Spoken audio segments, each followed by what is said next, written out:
Baik, terima kasih pimpinan. Putra Nababan, PDI Perjuangan, Pak Mendagri, Wamenkyu, dan Wakil Kumham. Terima kasih, saya sebenarnya mau nunggu Pak Mendagri sampai selesai. Ya, saya betul-betul ingin menunggu sampai selesai, baru saya bacakan 4 lembar catatan saya. Gitu ya. Dan memang besar harapan kami di sini, saya bisa memaklumi senior-senior saya, karena apa yang kita berikan berupa akses fasilitas kepada Dirjen untuk hadir di setiap rapat, memang tidak tergambar dalam presentasi yang disampaikan nyaris 3/4 oleh Pak Mendagri. Dan kami pun tidak dapat soft copy dan hard copy-nya dari presentasi tersebut. Saya pun tidak interupsi tadi, meskipun pingin banget dapat itu. Tapi saya bisa memaklumi senior-senior saya yang harus menginterupsi. Karena dari tadi saya mencatat, ini detailnya mana? Karena DIM kami sangat detail. DIM dari PDI Perjuangan sangat detail, sampai ada istilah bebas dari buta aksara dalam waktu 7 tahun. Sedetail itu. Nah, kami tentunya mengharapkan ini ada imbang antara DIM 9 fraksi dengan pemerintah. Imbang-imbang tipis lah. Jadi kalau senior sudah bisa mencium, wah ini permainannya kayak mainnya gelondongan. Makanya saya sebagai junior baru paham, oh itu kenapa senior-senior di Pansus langsung interupsi, tanpa menunggu selesai, Pak Pimpinan. Kalau Putra pasti kan karena baru 1 tahun di sini, nunggunya sampai selesai. Kalau Kang Agun dicium aja, baunya, woi udah tahu, ini gelondongan. Oh iya, angkatan bapak saya, ABG. Ya, jadi kalau saya nunggu, tapi Kang Agun udah bisa cium. Saya tunggu catatan saya banyak deh. Jadi mungkin pimpinan, kalau mau diselesaikan silakan. Setelah itu kita bisa kasih tanggapan yang mungkin juga mirip-mirip apa yang disampaikan tadi saya dan para senior lainnya. Terima kasih pimpinan. Merdeka. Terima kasih. Baik pimpinan, terima kasih. Saya menambahkan dari Mbak Esti, Kang Agun, dan Bang Yoris. Pimpinan kita beberapa waktu terakhir ini diminta oleh pimpinan untuk didorong untuk menyiapkan DIM, di mana semua fraksi sudah menyiapkan DIM, dan tujuan dari DIM ini adalah karena kita sudah mendengar dalam rapat dengar pendapat banyak sekali masukan dari kalangan akademisi, politisi, masyarakat, pemerintah daerah, dan lain sebagainya. Bahkan kami di PDI Perjuangan, Saudara Mendagri, partai kami pun menerima Papua Barat, menerima masukan dari mereka dan diterima khusus kantor kami. Artinya, ketika kita bertemu saat ini sebenarnya besar harapan, kalau Pak Ketua saya ini selalu mengatakan, jangan jatuh di lubang yang sama 2 kali. Keledai pun tidak mau.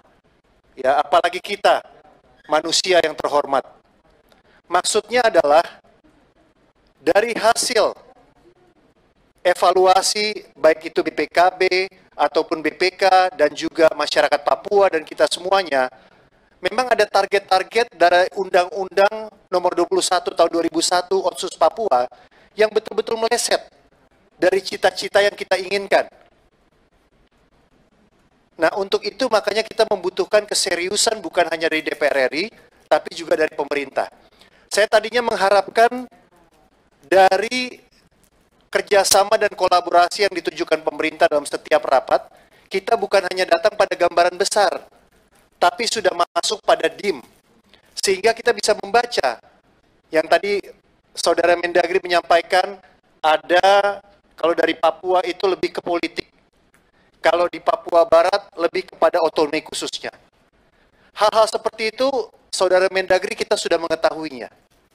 Tapi kan itu harus tercermin di dalam DIM ini. PDI Perjuangan sudah punya DIM ini. Sudah bikin, PR-nya sudah selesai. Dan sudah diajukan oleh ketua fraksi kami. Nah, sekarang persoalannya pemerintah bagaimana?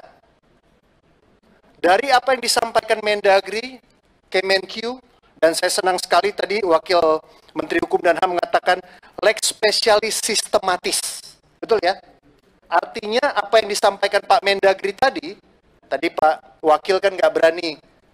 Tadi dipancing sama Kang Agun atau Pak Ketua, tapi tidak berani masuk, malah melempar kepada Mendagri. Hal-hal seperti itu. Hanya menjaga dari sisi legislasinya. Artinya apa yang disampaikan Mendagri kan bisa dimasukkan dalam pasal-pasal itu. Karena dia sifatnya lex spesialis sistematis. Sebelum ada pernyataan dari Wakil Menteri Hukum dan HAM pun, kami di fraksi-fraksi sudah memasukkan itu, tanpa harus nunggu.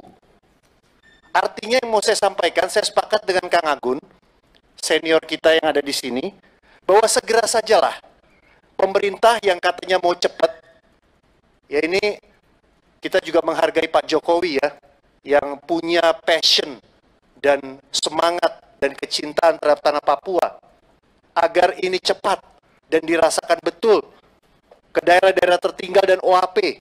Ya, Bang Yoris tadi menyampaikan tentang OAP, orang asli Papua. Ini segera dicepatkan saja, karena kami sudah cepat. Tapi kalau melihat rapat hari ini, kok kayaknya pemerintahnya kurang cepat. Gitu ya. Jadi ini pada inisiatif ini Pak Ketua. Pak Ketua saya ini kebetulan Pak Mendagri Ketua Dewan Kehormatan di DPP. Jadi saya agak grogi sama beliau, DIM harus cepat. Ya nggak boleh ketinggalan PD Perjuangan. Tapi Pak Ketua mohon izin, tolong mitranya dipercepat juga Pak Ketua. Ya, apalagi sudah ada 3 kementerian. Dan juga ada Kemendikbud dan lain sebagainya. Supaya apa yang kami terima ini sempurna. Tadi Kang Agung menyampaikan, bagus yang disampaikan Pak Mendagri tadi. Tapi di pasal-pasal turunannya mana? Kami masih menyandingkan dengan naskah RUU pemerintah yang sebelumnya dikasih sama kami. Ya, padahal kami sudah masuk kepada penjelasan tentang Badan Khusus Percepatan Pembangunan Papua. Disingkat BKP3. Udah sampai sedetail itu kita ngomong. Jadi saya lemes lagi nih Pak Ketua.